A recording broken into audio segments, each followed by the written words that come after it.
जो दुख हमने अदलिया के हाथों उठाए हैं, तो अदलिया के किरदार पे एक शेर है जो किसी ने लिखा है, और मैं उस शायर का शेर पढ़ रहा हूँ कि नाज़ो अंदाज से कहते हैं कि जीना होगा, नाज़ो अंदाज से कहते हैं कि जीना होगा, जहर भी देते हैं तो कहते हैं कि पीना होगा।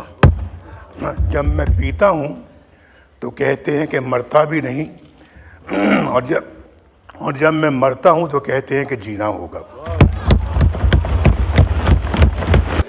वैसे जनाब स्पीकर मियां नवाज शरीफ साहब ने जो शेर कहा है बड़ा बरमौका और बड़ा बरमहल कहा है, लेकिन ज़रा थोड़ा सा वज़न को ज़रा ख्याल रखना होता है शेर के अंदर।